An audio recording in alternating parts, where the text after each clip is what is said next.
Bem-vindos, senhoras e senhores, a esta droga de canal. Eu sou o Lucas e eu me nego a acreditar que meu cachorro é da linhagem dos lobos. Prepare-se para o Invadir 4 mais uma vez na sala dos seus pais enquanto nós falamos de Ways of the Wolf. Antes de falarmos sobre o livro, quero falar sobre a arte do Luiz Eduardo, esse cara que acompanha aqui o trabalho da droga de canal. Ele tem uma arte muito bacana. Eu postei segunda-feira, dia 25 de outubro, lá na droga de canal, então você pode dar uma olhada no trabalho dele. Deixei o link do Insta, também vou deixar aqui embaixo para você dar uma conferida. E falando em desenho, eu não posso deixar de citar também o Adriano. O perfil dele tá como o Adriano Galhardi.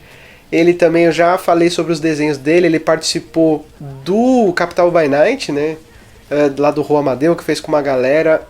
A obra dele, os desenhos dele são muito bons, então eu super recomendo. Vou deixar o link do Instagram dele aqui. E se você desenha também e quer que eu publique, que eu divulgue o seu trabalho, fale, cara, manda aí pra mim, manda um direct lá na droga de página, na droga de Insta, tanto faz, manda lá o link, não precisa nem mandar foto, e aí eu dou uma olhada. Pô, eu sempre tô incentivando a galera que é criadora de qualquer coisa relacionada ao mundo das trevas por enquanto, que me manda aí que eu divulgo o seu trabalho sem problema nenhum. E essa semana nós tivemos o anúncio de Hunter the Reckoning. Nós tivemos, na verdade, mais informações sobre esse lançamento, mas não vou falar nada aqui não. Sabe por quê? Porque eu quero saber do livro de lobisomem, do W5. Então eu me nego a falar dessa porra. Vamos falar do livro aqui, Ways of the Wolf. Como eu já disse também em outros vídeos, eu não vou comentar sobre todos os contos introdutórios, né, Legends of the Guru, porque o conto, na verdade quase todas as histórias que são contadas, eu acho que é uma experiência muito íntima, então acho que você tem que ler e tirar suas próprias conclusões sobre essas obras, né? Mas eu quero compartilhar aqui que eu acho que de todos os livros que eu li até agora, esse aqui foi o pior conto de introdução. Ele não tem muito a ver com o contexto do livro. Eu achei, nossa, de um mau gosto colocar esse conto.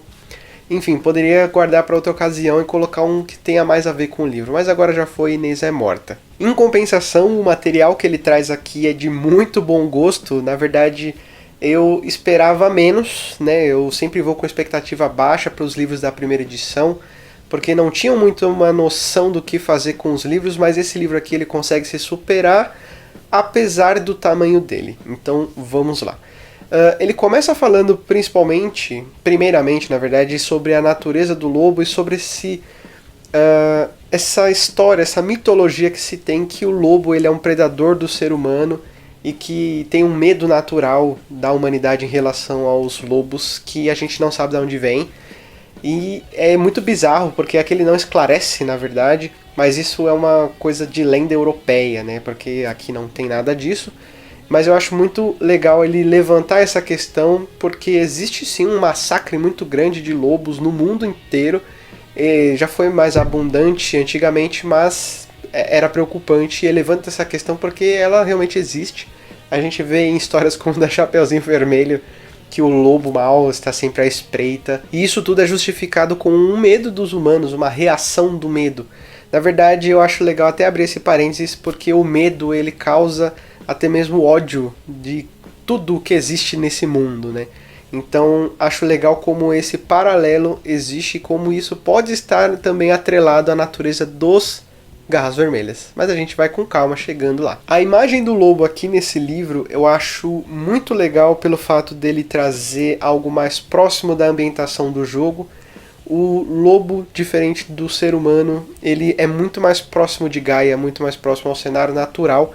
Então ele traz uma temática muito mais entrelaçada ao selvagem do que a própria humanidade. Existe um choque quando você vai interpretar um humano em defesa da natureza de uma forma geral, sendo que ele é o maior predador e existe um aspecto muito interessante em relação ao humano sendo predador na visão dos lupinos. Já falo também sobre lupinos e lobos daqui a pouco. O livro ele é muito rico nas informações, na verdade eu vou especificar muito, vou bater muito nessa tecla, que são os aspectos biológicos. Se você é biólogo, está me assistindo, você peça perdão se eu falar alguma bobagem, mas entenda que eu só estou reproduzindo o que eu li aqui no livro, e nem todas as coisas que eu estou dizendo aqui são de boca para fora.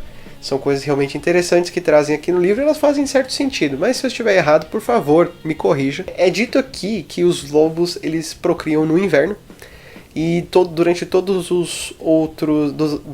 as outras estações eles estão caçando ou cuidando da área ao redor. E nessa estação, que seria o inverno, eles estão ali procriando, cuidando da sua ninhada, da sua prole. A partir dessa ideia, ele traz também que cada alcateia ela é composta de 7 a 12 lobos. Isso é uma forma geral, ele não especifica geograficamente onde isso acontece. Ele só diz essas informações e acabou, né? Mas cada alcateia ela é composta de 7 a 12 lobos. E isso porque o espaço geográfico que o lobo ocupa ele é muito grande. Ele precisa de um espaço grande para caçada, para que os seus recursos eles sejam mantidos e eles não precisem lidar com a escassez. Então aqui a medida que ele dá é que de mais ou menos, ele fala em 10 milhas quadradas, então são mais ou menos 15 km quadrados, 16 km quadrados da área que o lobo, cada lobo dentro de uma alcateia precisa para que ela possa viver de uma forma segura. E é interessante ressaltar que se esse número se excede, os recursos eles são finitos, então existe uma hierarquia que eu também vou citar daqui a pouco, que é de alimentação. Primeiro o alfa, depois o beta, depois o gama, enfim, vai durante toda essa ordem dentro da alcateia de alimentação, e os mais fracos, os mais doentes, os mais velhos acabam não se alimentando e ficando a escanteio. E vou puxar esse gancho aqui também, que quando a gente fala em lobo solitário, existem lobos que andam sozinhos, e existem essas 3 ocasiões, né? Ou eles são muito velhos, ou eles são muito fracos, ou eles são doentes.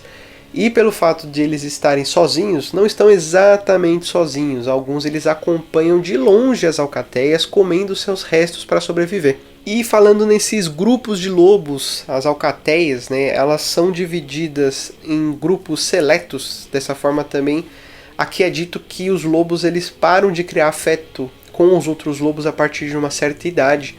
Então ele se acostuma com o grupo em que ele é criado, então ele se fecha, e todos os outros lobos que vêm de fora são considerados inimigos ou qualquer outra coisa, né, considerado um inimigo. Bom, e como eu disse, essa hierarquia ela vai variar de acordo com a dominância dentro da alcateia, mas basicamente é uma hierarquia sexual e de ordem de alimentação. E como assim sexual? Nós temos o alfa, o macho alfa, e nós temos a fêmea alfa. Esse macho alfa ele vai cruzar com a fêmea alfa e com qualquer outra fêmea que ele tiver dentro da alcateia. Nenhum macho abaixo do alfa está autorizado a cruzar com a fêmea alfa ou qualquer outra que ele acha que está no poder dele. Então existe ali um territorialismo, uma posse dos lobos ali, que ela não pode ser quebrada, senão o pau quebra mesmo, né? E a fêmea, ela só vai procriar ali com o macho alfa, e se algum outro macho tentar procriar com ela, então ele pode acabar sendo ostracizado, né? Acabando sendo expulso, que é o caso do lobo solitário, ou até mesmo pode ser morto nesse processo. E entre os próprios inferiores, por exemplo, você tem a formação das alcateias. Cada alcateia ela é formada de um macho alfa e uma fêmea alfa, e esses caras, eles provavelmente vieram de uma alcateia em que houve uma escassez de comida e eles tiveram que migrar e formar a sua própria alcateia. Existem outros motivos deles se soltarem desses grupos, pode ser até mesmo que os alfas deles tenham morrido, eles tomaram a liderança, enfim. A partir dessa cadeia genética, geralmente as alcateias elas são formadas de um macho e uma fêmea alfa, que elas formam a sua ninhada, e ali a família é que constitui toda esse núcleo dos lobos, né? E a gente tem os alfas que mandam em todos, mas entre os próprios filhotes, as próprias crias, existe uma hierarquia, em que eles lutam entre si, eles até mesmo chacotam uns aos outros. Eu acho isso bem interessante, como ele se aproxima do comportamento da humanidade. E para manter a alcateia viva, eles precisam caçar, e eles sempre preferem animais grandes, mas dentre os grandes ele sempre vai no mais fraco. Então num bando de cervos, por exemplo, ele sempre vai abater o menor, e assim ele se alimenta, porque é muito mais fácil de caçar dessa forma.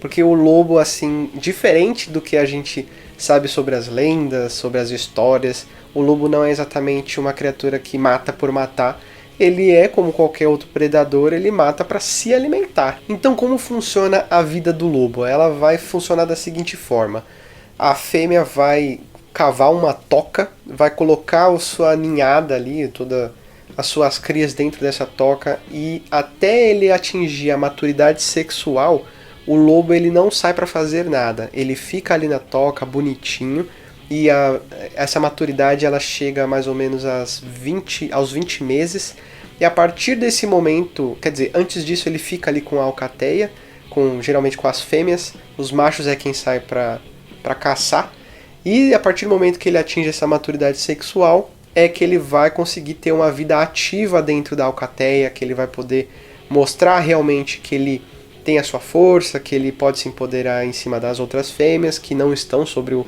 poder do alfa. Até que ele pode tentar, mas se ele morrer no processo, é um problema dele, né? E dessas informações todas que eu disse aqui, o mais importante é a maturidade sexual, que é quando o garu, o lupino, ele passa pela primeira mudança. Como eu citei, a partir do momento que atinge a maturidade sexual, o lupino, e aqui eu vou trazer uma diferença que o livro mesmo traz: hominídeos são aqueles garu nascidos homens e os humanos são aqueles que não são garu. Assim como os lobos são os animais comuns e os lupinos são os garu que nasceram lobos, tudo bem? Então, os lupinos, assim que passam pela primeira mudança, eles, na sua forma humana, na sua forma hominídea, eles inicialmente têm a aparência de um adolescente de 12, 13 anos, e eles começam a envelhecer na medida de uma pessoa, de um humano normal. Então ele pode viver até 80 anos. Aqui diz no livro que tem um garu mais velho na América do Norte que ele tem 115, se eu não me engano. E a partir dessa primeira mudança é que é adquirida uma inteligência. Aqui no livro ele até especifica essa mudança, porque não é exatamente uma coisa que muda os atributos mentais, por exemplo. É que ele começa, a partir da inteligência que ele possui, ele começa a entender o mundo a partir da inteligência humana que ele acaba de adquirir. Então essa inteligência vai abranger as suas capacidades. É claro que ele fica mais inteligente. O ser humano é um ser racional, né? Enfim, é indiscutível isso. Mas a inteligência aqui que ele diz são as capacidades que aquele lupino, aliás, tem em relação ao mundo. Ele compreende muito mais, e é a partir dessa inteligência adquirida da humanidade que ele vai poder interagir de outra forma diferente de um lobo.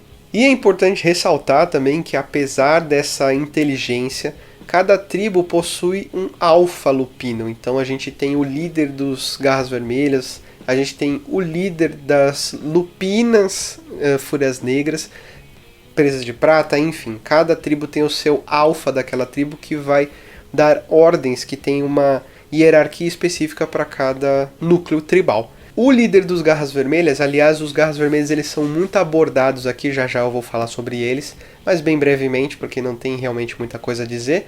Mas o líder dos garras vermelhas é o olho de sangue, assim eu traduzi, que é o Blood Eye.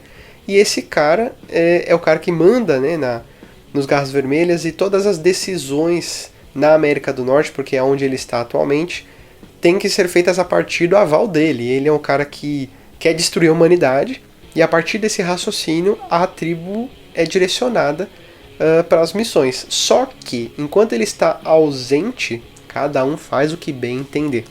Depois da primeira mudança, é que esse lupino ele retorna para a alcateia dele, e ali ele tem um grau de dominância. É dito que todo lupino, assim como os outros lobos, eles voltam para o inverno ali com a sua alcateia para procriar, para cuidar dos filhotes, das fêmeas, enfim. Eles sempre voltam, e isso se estende também aos lupinos, e esses lupinos eles são sempre considerados os alfas. Raramente eles são desafiados por esses lobos da alcateia, então eles sempre são dominantes. No caso de houver mais de um lupino dentro dessa alcateia, então eles todos são como se fosse uma classe dominante dentro dessa alcateia, mas entre eles mesmos existe uma hierarquia. Mas apesar de toda essa organização de hierarquias, momento certo para procriar, eles não possuem exatamente uma ideia de planos, de futuro, planejamento, né, é o que eu quero dizer.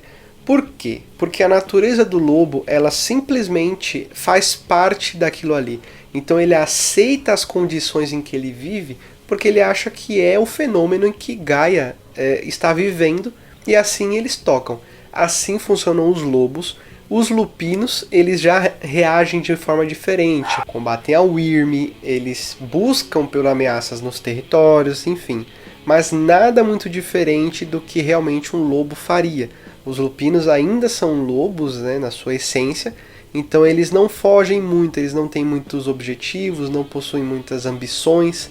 É claro que você pode imiscuir isso com a mentalidade humana, mesmo com essa mentalidade humana, não tem objetivo certo, né? E é uma coisa que é um pouco frustrante caso você tenha uma intenção de fazer um personagem um pouco mais ligado ao social, por exemplo, e queira ascender em alguma seita que não seja exclusivamente de garras vermelhas, aliás. Falando no diabo, não tem muitas informações. Na verdade, tem algumas coisas que elas vão se repetir nos Tribe Books, então eu vou deixar para falar um pouco mais quando chegarmos a esse momento. Então as informações que eu tenho é que, como eu havia dito, eles são muito metódicos nas suas hierarquias, então essa relação de força, de imposição, de desafios, elas são levadas muito a sério. Então se o alfa realmente é derrotado, então todos os outros lupinos eles devem reconhecer a grandeza daquele cara que foi derrotado. Ou então, quando o alfa derrota alguém, então essa derrota ela deve ser reconhecida.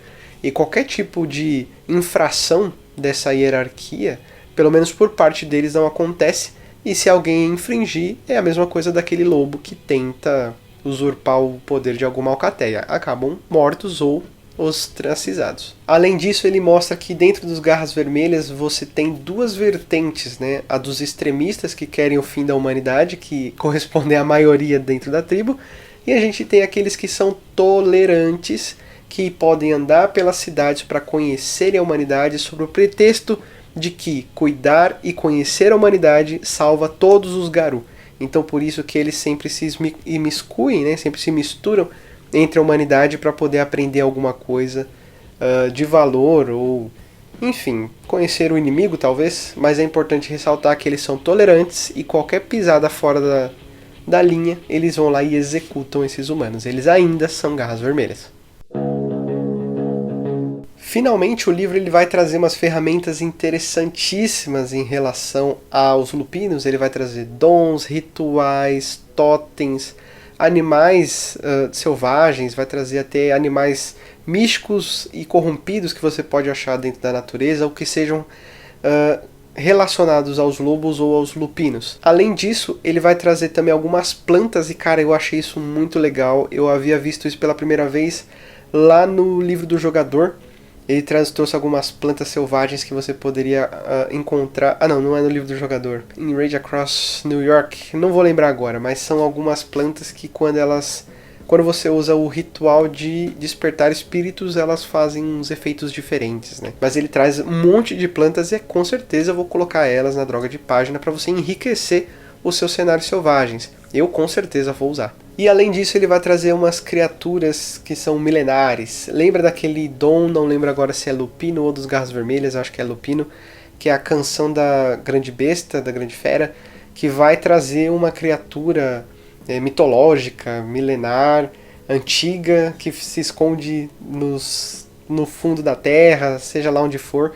Acredito que essas criaturas, na verdade, elas podem ser encontradas na Umbra Profunda, e como os lobos têm mais interação espiritual, então isso justifica o contato com essas criaturas que foram há muito esquecidas.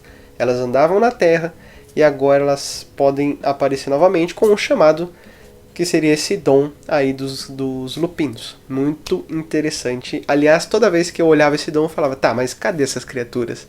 E aqui eu tenho algumas fichas. Eu trouxe uma dessas criaturas lá em Rage Across New York, isso eu tenho certeza que eu trouxe.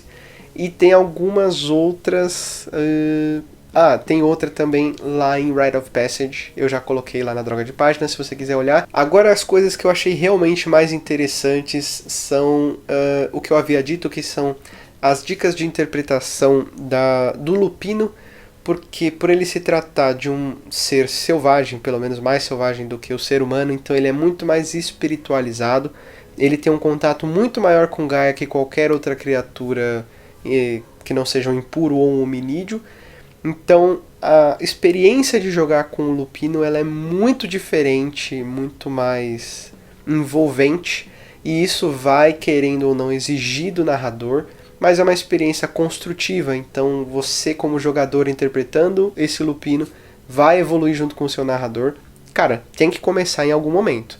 Então é bom que comece já, principalmente focando nessa coisa sensorial que o Lupino tem, focando no olfato, na audição e não na visão como nós humanos, né, fazemos. E outro ponto importante que parece óbvio o que eu vou dizer aqui, mas é muito importante de ressaltar, é que a humanidade é o principal agente da Wyrm.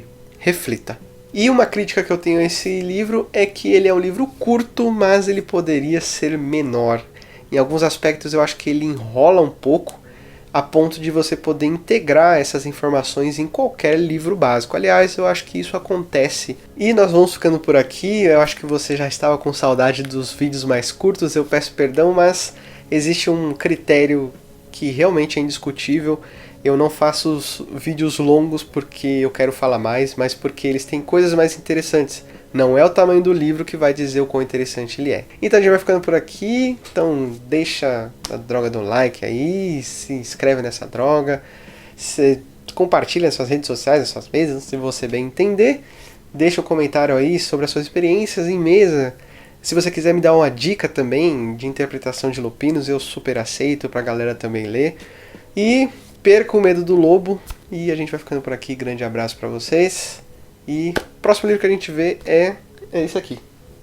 Enfim, não vou pegar não. Mas é o Dark Alliance Vancouver, que é o crossover de Vampiro e Lobisomem. Beleza? Então, grande abraço pra vocês. Até mais. Falou!